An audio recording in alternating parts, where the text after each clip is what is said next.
This video is going to be an update to my James Bond soundtrack LP collection. I found both of these at a booth at the last record convention I went to, and I've always been interested to compare some of the UK pressing variations of Bond scores. And these two appeared and are in very much immaculate condition, so I wanted to post an update video. So these are both original UK stereo imports of Bond scores, and this one is, I'm still amazed at the condition for the age, but this is the original 1964 UK stereo pressing of Goldfinger, which has the original triple flipback EMI sleeve. The front is laminated, and even though it's starting to kind of peel on the far edge where there's some wear and some of the laminate has unfortunately come off here, it's immaculate for the rest of the jacket. So I was stunned that the original laminate was still in very good shape.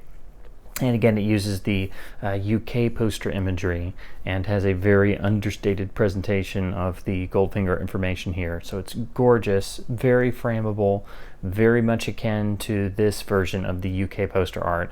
And it has the white bar with the title and stereo moniker across the top.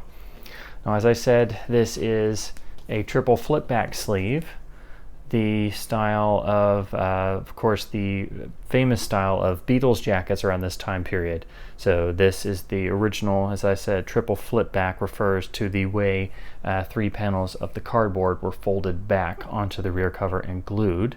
Other than that, there's no laminate on the rear cover, and of course it's printed in black and white. But this being the UK stereo version, again, you have the UK variant of the projected images on the golden hands. The golden hand variant of UK artwork is one of the rarest of all Goldfinger poster materials. And of course, this has the different UK track listing, which has 4 tracks that were unavailable in the US until the release of the 1992 Best of James Bond 2 CD compilation that included those 4 tracks on the bonus collector's CD. And since then, they were tacked on to the 2003 soundtrack remaster. So now they're much more readily available. But back in the day, you would have had to import this particular UK copy, or any UK copy, to get the 4 exclusive tracks, which, if I'm remembering correctly, they are Golden Girl, The Laser Beam, Death of Tilly, and Pussy Galore's Flying Circus. You lose those on the US release, but you gain the amazing sort of surf rock instrumental version of the Goldfinger title theme. Now, to show you the LP itself, this is still technically a United Artists release in terms of what label it came on. But what's interesting is you get this alternative UA stereo label. It's all in, well, it's not black and white, it's silver and white, but you have the colored circles that would be in color on US releases. They're in black and white on this UK label, and you still maintain the long player moniker. Again, I'm amazed at the condition of this being a original 1964 UK stereo copy. As you can see, even the labels are different. So there is a little bit of scuffing, as would be, common to a record that was already over 50 years old. But as far as sound quality is concerned, I think because it's pressed on a quieter vinyl, UK vinyl is typically quieter throughout the 60s and 70s compared to US vinyl. I think the sound quality is just as good, if not slightly better, than a clean copy of the US original, simply because the vinyl is so much quieter. In terms of mix differences and things, I didn't really notice a whole lot of difference in terms of mastering on when comparing the tracks that also appear on the US version. So I think it's down to it being on cleaner vinyl in terms of having less surface noise is the main difference. But it's those 4 tracks that are exclusive to the UK versions that are really important, and the only way you can get them on vinyl is to track down a UK pressing. And there are numerous reissues that aren't really well documented, just like there were numerous US reissues throughout the 70s and 80s on other labels. but original stampers of original print runs are usually going to be better because there's less wear and tear, and they've made less stampers over the years. So I am amazed at the condition and the sound quality of this release, and it does sound great in stereo. I'd love to find a UK mono one day just to complete my Goldfinger LP collection, but I'm just amazed that I actually found this and was able to finally compare it to the US stereo pressing. So if you're in the UK, you can probably pick one of these up much more easily than those of us here in the States, but an amazing find, and sounds phenomenal and is in phenomenal shape for the age. And then the other UK pressing I picked up is much more similar to its US variant, but just like the films that immediately preceded it, the UK pressing has original poster artwork, and just overall it looks a bit fancier, even though it's the same program and seemingly the same mastering. So this is the original 1981 UK pressing of the For Your Eyes Only soundtrack. And again, it's on a black sleeve, just like the releases of Moonraker and The Spy Who Loved Me, which here in the States had much smaller version of the original artwork and were on colored backgrounds. So the UK versions, they look a bit more dramatic and a bit more polished. It is a pretty glossy sleeve, and it has the For Your Eyes Only blurb about the title song printed onto the actual jacket up here in this corner. And unlike the US version, which just uses the leg art campaign of the US posters, this gives you actually a section of Brian Basuth's UK quad poster art, which is much more dramatic and much more striking than just the plain legs that were on the US soundtrack release and all the US posters. So unfortunately there's no gatefold to give you the whole UK quad, but it looks really nice and very striking on the black background.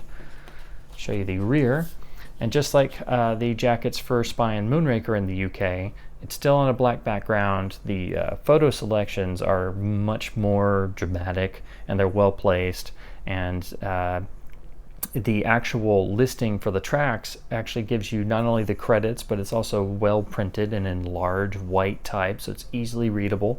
And you get the entire credits for the film at the bottom. So even though this isn't a gatefold, it feels a bit classier than the US sleeve, which is fine, but the US sleeve is a lot more 80s in vibe, if that makes any sense. So again, it's the same program, and it seems like it's the same mastering, but again, the vinyl used is a lot quieter. So I think that's really the big difference, is this has a lot less surface noise than the US one, and the US one is no slouch. But I think by this point in time, the scores had passed on to be handled by Liberty, a subsidiary of EMI. So as you can see, it's credited to Liberty here, and Liberty also did the US version. So the difference, if any, is extraordinarily slight. It sounds like the exact same mastering, it's just that this is on a lot quieter vinyl surface. So that's really what's going to make the difference. But if you have a clean US version, the UK pressing is not going to be super essential. It's just going to be if you want the cleaner vinyl and the alternate artwork. Now the only other difference is this Liberty label, instead of being the usual silver one, is printed on sort of this cream beige label. But otherwise it looks pretty much identical to what's on the US release. The US release and pretty much all other Liberty labels I've seen have that sort of grayed out silver background that also a lot of EMI releases in the early 80s did. So here's the side 2 label. So again, it's the same LP program, sounds like the same mastering almost, and it's an exceptionally dynamic LP. It's one of the best sounding Bond scores on LP period, and just as the CD is still as well.